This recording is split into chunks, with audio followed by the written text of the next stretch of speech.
L'info écho avec Capital.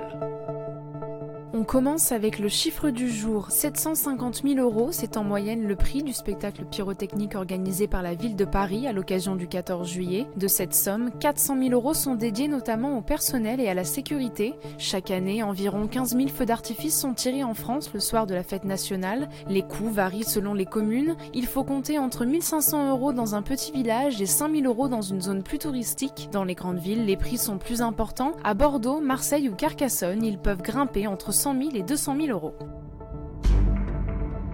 On continue avec les grandes annonces d'Emmanuel Macron en matière d'espace. À la veille du défilé militaire du 14 juillet, le président de la République a fait savoir qu'il allait créer en septembre prochain un grand commandement de l'espace au sein de l'armée de l'air. Ce commandement deviendra à terme l'armée de l'air et de l'espace. L'objectif du chef de l'État est d'assurer le développement et de renforcer les capacités spatiales de la France. Cette annonce traduit la volonté d'Emmanuel Macron de doter le pays d'une vraie stratégie spatiale de défense, volonté qu'il avait déjà exprimée l'an passé. Ce commandement de l'espace devrait être basé à Toulouse, selon les précisions de la ministre des Armées Florence Parly.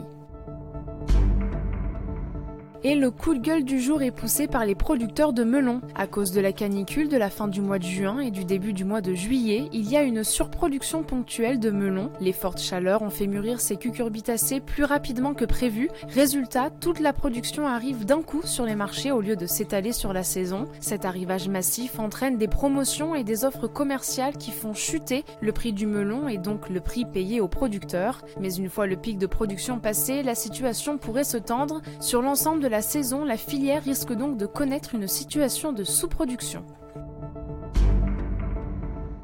On termine avec le plan de la SNCF pour limiter les files d'attente dans les gares, et notamment dans les gares parisiennes. La cacophonie du premier week-end des vacances, début juillet, a servi de leçon à l'entreprise ferroviaire.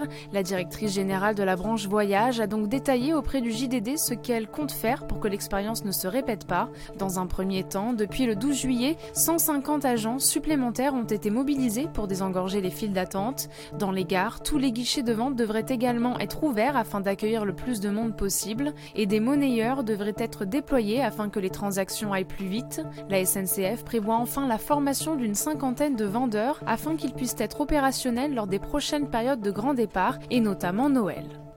C'était l'info écho avec Capital.